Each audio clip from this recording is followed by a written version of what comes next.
Hey team, welcome to the Staff Alcohol Position Specific Training video. First, let's go over our position overview so you can get to know your role. Here's what you can expect being an alcohol staff member at EATS2SEATS. Working an alcohol portable, what is it? Well, we will have cashiering and running positions available at all of our beer portables. Runners will restock fridges, open beers, and ID customers for cashiers so they can maximize throughput. Cashiers will facilitate customer transactions and maximize tip volume while not self-tipping themselves. The difference between cashiering and running is that runners will reduce cashier motion waste by helping them with IDing, opening beers, helping move the line, and restocking fridges during sales, while cashiers will facilitate the customer transactions and upsell to maximize tip splits for everyone because they have a special relationship that we will cover later. Best practices for being an alcohol staff member with us are to always upsell for cashiers. If a customer only orders one beer, ask them if they want to, and upsell our highest value items that will maximize sales. Also remember to follow the EATS2SEATS cashier script and to say cheers after every sale. Also, over-communicate with your site lead on restock needs and restock yourself when you run out of product from your designated restock point. Next, let's review best practices and how to exceed at your job responsibilities. The first area that we'll cover is product displays. First, remember to pre-stock proactively and fill up any unfilled coolers or tankers at your alcohol portable. Also make sure that we have pretty sales displays and that everything from our product displays to our cashiers are optically perfect. That means cashiers, make sure you're perfectly uniformed in hats and vests or whatever your venue-specific uniform requirement may be. Also remember to set up speed lines and to have beers easily accessible to cashiers and runners to open to maximize throughput throughout the night. Now let's review working your point of sale system. Most alcohol portables utilize a mobile point of sale system and your site lead will provide the username and PIN number to sign in. You must remember your PIN number and this is how you'll log back in. When you're making a sale, select a picture of the product item you're selling, click checkout, turn the point of sale to the customer, and they'll be asked to leave a tip, and then they can make the payment themselves. Remember, the customer must always tap their card themselves and select the tip option for themselves, and if you're ever caught doing one of those things yourselves, it will result in immediate termination. If you're having issues logging in or completing transactions, contact your site lead immediately who will assist you in troubleshooting the point of sale system. Next, let's review the cashier-runner relationship. Pre-shift, one runner should be paired to every 2 cashiers at the portable. During sales, runners will ID for cashiers, open beers for cashiers, and make their lives easier. Do whatever you can to get as many people through that line as possible. The main goal here is reducing cashier motion waste, where runners, you should be grabbing all product items for your cashiers and helping them out with other things because we need to reduce their motion waste. This will increase the overall amount of transactions during the shift, which in turn will maximize tip splits for all staff within the stand.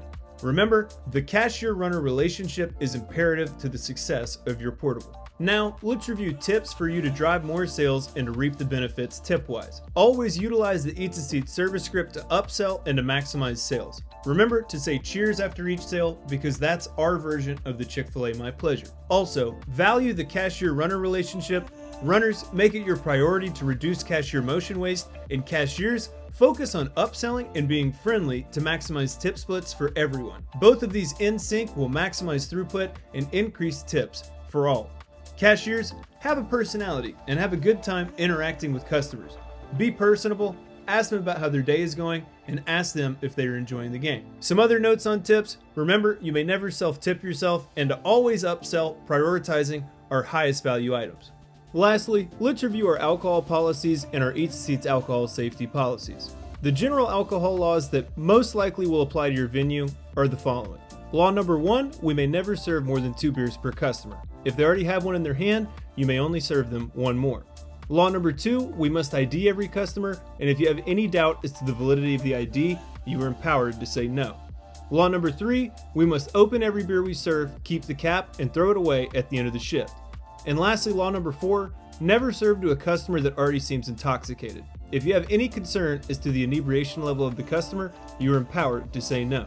Some draft pour specific notes: we could be serving both draft beer and canned beer. Just know that the same alcohol laws apply to draft as they do cans, and a proper draft pour is to tilt the cup at a 45-degree angle, to position it 1 inch away from the nozzle, to pour in the middle of the cup to produce the right amount of foam, and to pull the glass or the cup upright as it fills up to the top. Also note that you must have your venue's required alcohol training completed before coming on site. You can upload this on the My Trainings tab of your EATS2SEATS staff app. Here you can find access to the alcohol training instructions document as well, which will take you to a third-party website where you'll complete your training, then you'll screenshot your certification and upload it on the My Trainings tab of your EATS2SEATS staff app. Lastly, let's review our general staff closedown and checkout procedures. Remember, for closedown, it's going to occur at the same time as alcohol cutoff for alcohol portables. We will begin soft closing about 30 minutes prior to the alcohol cutoff period at the direction of your site lead. Staff closedown responsibilities include dumping any ice from your tankers, draining any water from your tankers, securing leftover product in the warehouse after inventory counts are taken, returning boxed candy, peanuts, and chips from our product displays to their proper places, discarding any unsold hot food items, compiling all trash and cardboard and putting it out in front of the stand, helping the stand lead ensure all inventory counts are completed, and then awaiting the site lead for stand inspection and official closing approval. The stand must uphold venue cleanliness, stocking and inventory, and closing standards. Once your site lead has cleared your stand for dismissal, then you will check out with your site lead and be good to go. Thank you for watching this video. Be sure to complete the staff alcohol quiz on the My Trainings tab of your EATS2SEATS staff app and to score 100% before you're able to sign up for work. If you have any questions, please text your ROD or email any questions you have to support@EATS2SEATS.com and we will get back to you ASAP. Thank you, may God bless America, and may God bless EATS2SEATS.